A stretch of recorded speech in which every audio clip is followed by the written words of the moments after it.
For 31 years, Alexander Lukashenko has not blinked. Not when the streets of Minsk filled with protesters demanding his removal. Not when Europe closed its doors and branded him the continent's last dictator. Not even when he threw open his borders and allowed Russian armor to roll through Belarusian soil toward a neighboring country. His entire political career has been built on a single iron principle: never show weakness, never yield. And yet, this week, something occurred that virtually no one anticipated. A 7-day ultimatum from Kyiv, a quiet but unmistakably serious threat. And then, on the 22nd of June, the signals went dark. Welcome back to GX Insider. Today, we are examining one of the most significant moments of this entire conflict. Not a battlefield engagement, not a missile barrage, something quieter and in many respects far more consequential. This is the story of how a single ultimatum from Volodymyr Zelensky may have compelled Russia's most steadfast ally to disengage from its own role in the war. Stay with me through to the end, because what this reveals about Putin's current position is genuinely striking, and I want your analysis in the comments below. Let us begin with the chronology, because the timeline is everything. On the 19th of June, Zelensky appeared at a press conference in Kyiv, standing alongside the president of Honduras, a routine diplomatic occasion by all appearances. And then he shifted his attention to Belarus and to Lukashenko personally, and issued a statement that left no room for ambiguity. He said that if Lukashenko genuinely did not wish to be drawn into this war, then he must remove the equipment on Belarusian territory that was being used to facilitate Russian strikes on Ukraine. And if he refused, Zelensky made clear, Ukraine would act unilaterally. 1 week. That was the deadline. Now, what exactly is this equipment? Because this is the detail that most coverage glosses over, and it matters considerably. We are talking about relay stations, signal repeaters mounted on communication towers. Russia deploys long-range Shahed attack drones deep into Ukrainian territory. But a drone flying hundreds of kilometers requires sustained connectivity. It needs to receive navigational signals and transmit live video so its operators can guide it onto a target. Those towers in Belarus, according to Kyiv, were functioning as relay points, keeping that connection alive, effectively steering Russian drones toward Ukrainian cities. This was not a speculative allegation. Ukraine first went public about Russia using Belarusian infrastructure to control these drones back in January of this year. By March, Ukrainian sources reported detecting 4 such stations on Belarusian soil, with indications that Russia intended to expand the network. By the time Zelensky issued his ultimatum in June, this was the conclusion of months of detailed intelligence work. And he made it personal, telling Lukashenko that if he truly wished to stay out of the war, he owed his own people honesty, because it was not only Lukashenko who could be pulled in, but the entire Belarusian nation, dragged in, Zelensky warned, by Russia itself. So the clock began to run, and it is worth pausing to consider the pressure inside Minsk during those days. On one side stood Moscow, the protector, paymaster, the power that sustains the Belarusian economy through subsidized energy and political cover. On the other, a Ukrainian military that has already demonstrated its capacity to strike deep inside Russia.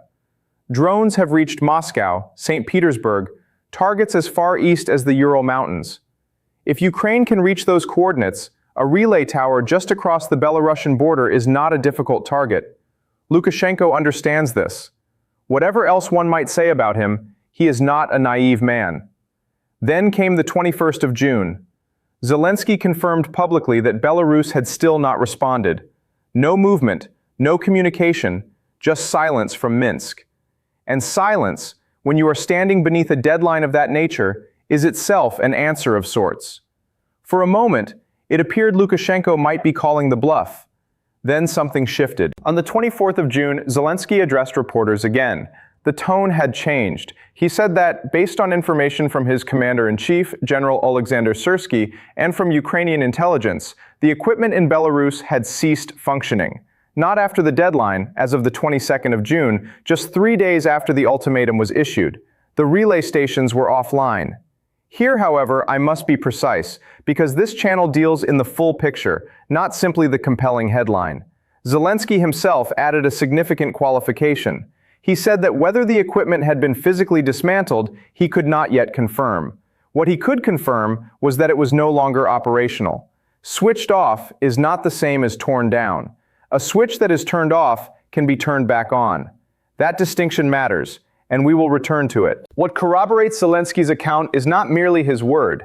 Ukraine's State Border Guard Service, through its spokesperson Andriy Demchenko, reported on the 24th of June a measurable reduction in Russian attack drones entering the northern Chernihiv region.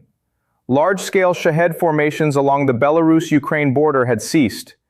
Independent Belarusian monitoring outlets confirmed that for a third consecutive day, no drone activity was recorded along that frontier. When the president's statement, the border guard's operational data, and the surveillance record all point in the same direction, the conclusion is difficult to dismiss. To understand why this carries such weight, we must look at what was already happening before the ultimatum even landed. Earlier in June, Lukashenko did something that would have been difficult to imagine 12 months ago. He publicly apologized to Zelensky and stated categorically that Belarus would not enter the war. He called the prospect of the conflict crossing onto Belarusian soil absolutely unacceptable. Consider that for a moment. This is the same man who permitted Russia to use his country as a staging ground for the 2022 invasion. In an interview with Al Arabiya, he went further still, admitting that Belarus is militarily exposed should Ukraine begin striking it with the same intensity it has struck Russia, and conceding that even alongside Russian forces, the combined capability to defend the full length of that border was insufficient. That is not a strongman holding firm. That is a leader calculating risk and finding the arithmetic deeply unfavorable. So why did this ultimatum work where decades of pressure have not? The answer is leverage. Ukraine identified the one thing Lukashenko genuinely values, not ideology, but survival, his own, and the economic architecture that sustains his grip on power. And this brings us to the energy dimension, which sits just beneath the surface of this entire episode. Ukraine has been systematically targeting Russian energy infrastructure, refineries, fuel depots, pipelines. The effect is measurable. Fuel shortages have spread across more than 60 Russian regions. As Russian refining capacity has contracted, Moscow has leaned increasingly on Belarusian facilities to keep its war machine supplied. In the first 5 months of this year, rail shipments of petrol from Belarusian refineries into Russia increased by nearly 13 times compared with the equivalent period last year. Diesel shipments tripled. Zelensky has stated it directly. Belarus has become one of the primary fuel suppliers to the Russian army. That makes Belarusian refineries, including the Mazir facility, an obvious and legitimate target. And Lukashenko can see the trap closing around him. If he continues supporting Russia, he invites the same strikes that are already burning Russian refineries. If those refineries are struck, his economy suffers, and he also loses his value to Moscow, undermining the very relationship he depends upon for protection. He is compressed from both sides. Analysts have described this as his catch-22, and it is an apt characterization. Switching off those relay stations was the minimum concession available to him, a way of signaling to Kyiv, "Do not strike me," while attempting not to openly defy the Kremlin. Moscow's reaction told its own story. Dmitry Peskov accused Kyiv of aggression and interference in Belarusian sovereignty. The Kremlin announced that Putin and Lukashenko would speak shortly to discuss the matter. Read that carefully. If Lukashenko had already made his decision to shut down the equipment, that call was not about seeking permission. It was about informing Putin of a decision already taken. That distinction speaks volumes about the degree of autonomy Lukashenko feels he currently possesses. Then, on the 25th of June, the narrative took another turn. Russia flatly denied that it had been pressuring Belarus to expand its involvement in the war. Belarus, for its part, claimed it was the West attempting to draw Minsk into the conflict. These denials came precisely one day after the Wall Street Journal reported that Russia had been pushing for Belarus to serve as a springboard for intensified attacks on Ukraine, and had been threatening to withhold financial support from Minsk to compel compliance. When that report surfaces and is followed within 24 hours by urgent public denials from both Moscow and Minsk, one is entitled to ask whether the denials represent the truth or damage control for a strategy that unraveled in daylight. This, in essence, is what this episode illuminates. There is a three-way contest underway for Belarus. Russia wants it deeper in the war, as a launchpad and as a fuel source. Ukraine wants it neutralized. The Belarusian opposition wants Lukashenko removed. And caught between all three is one aging leader attempting to survive each of them. It is worth registering the opposition's warning here, because it serves as a check on excessive optimism. Just before the relay stations went dark, the United Transitional Cabinet cautioned Ukraine that Lukashenko may be preparing to align more fully with Russia, pointing to constitutional changes, military expansion, and deeper integration with Moscow's defense industry as indicators of a trajectory away from neutrality, not toward it. We must hold both realities simultaneously. Lukashenko backed down on the relay stations, but his longer-term trajectory has been one of deepening military alignment with Moscow. These are not contradictory findings. They simply reflect how unstable and duplicitous his position has become. There is a Western dimension that also demands attention. The Trump administration has been exploring improved relations with Lukashenko, viewing him as a potential back channel to Putin, a route to Moscow that does not pass through Moscow. At the same time, Washington has scaled back military assistance to Ukraine and pressed Kyiv toward compromise. When Ukraine issues a military ultimatum to a neighboring state, it risks being characterized by Washington as reckless, even provocative. Zelensky was therefore not only managing Lukashenko, he was managing his own allies' perception. That he appears to have achieved his objective without firing a single shot across the border is, by any measure, a significant diplomatic and strategic result. My honest assessment: what we are witnessing is the gradual erosion of a long-standing assumption that Belarus was Russia's compliant subordinate, reliably obedient, incapable of independent judgment. Zelensky found a pressure point and applied force to it, and the response came. That changes the strategic psychology of this conflict. It demonstrates that Russia's network of supporting actors is not as consolidated as it appears. When your allies begin quietly disabling the equipment that sustains your war effort because they fear being targeted themselves, that is not the behavior of a confident alliance. It is the behavior of one under strain. But the risk is not resolved. Zelensky's own caveat stands. He cannot confirm the stations were dismantled, only that they are currently offline. Analysts across the board note that Putin likely has contingency systems in place, or may simply have instructed Lukashenko to pause operations until the pressure subsides. The stations could be reactivated at a time of Moscow's choosing. The appropriate reading of this moment is not that the northern threat has passed. It is that Zelensky has demonstrated a new instrument of pressure and has shown he will deploy it.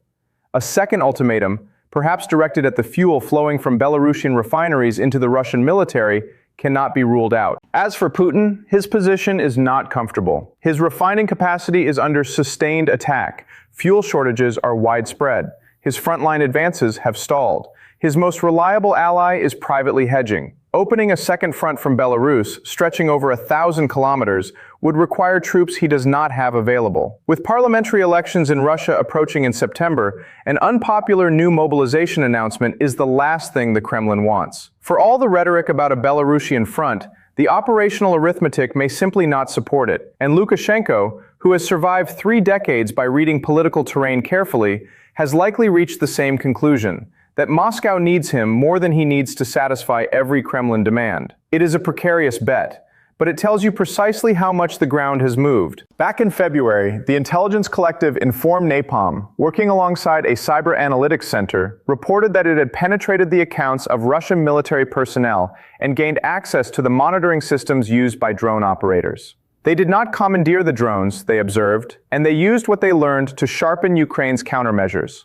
When Zelensky speaks publicly about relay stations on specific Belarusian towers, he is not speculating. He is drawing on months of granular intelligence work. Everyone in the room, including Minsk, knew he likely had the coordinates. That is why the ultimatum carried the weight it did. To summarize, in the space of 1 week, Zelensky issued a public ultimatum. The equipment went silent, drone activity along the northern border declined sharply, the border guards confirmed the change on the ground, and both Moscow and Minsk rushed to deny that any pressure campaign had existed at all. That is a considerable volume of reaction to something that supposedly did not happen, and it points consistently toward one conclusion: Ukraine pushed, and for once, the other side of the board moved. Whether this holds is the question that will define the coming weeks. Will those stations remain dark, or will they quietly return to life when attention moves elsewhere? Will Lukashenko maintain this balance, or will Putin eventually demand he choose? Will Zelensky issue a second ultimatum, this time targeting the fuel supply? These are not abstract questions. The answers will determine whether the northern border remains calm or becomes the next critical flashpoint of this war. And that is precisely where I want to hear from you. 3 questions for the GX Insider community today. First, do you believe Lukashenko has backed down for good, or will those relay stations come back online the moment Putin requires them? Second, was Zelensky's ultimatum a calculated and effective move that exposed genuine vulnerability, or a risky gamble that could yet provoke something far worse? And third, is Belarus still firmly in Russia's camp, or is Lukashenko quietly searching for a way out before it is too late? Put your analysis in the comments. I read them, and the strongest contributions frequently shape what comes next on this channel. If this breakdown helped you see past the surface, subscribe to GX Insider, because this story is far from finished, and we will be tracking every development as it unfolds. Like the video if you want to follow up the moment we learn whether those stations were truly dismantled or simply paused. Thank you for watching. I will see you in the next one.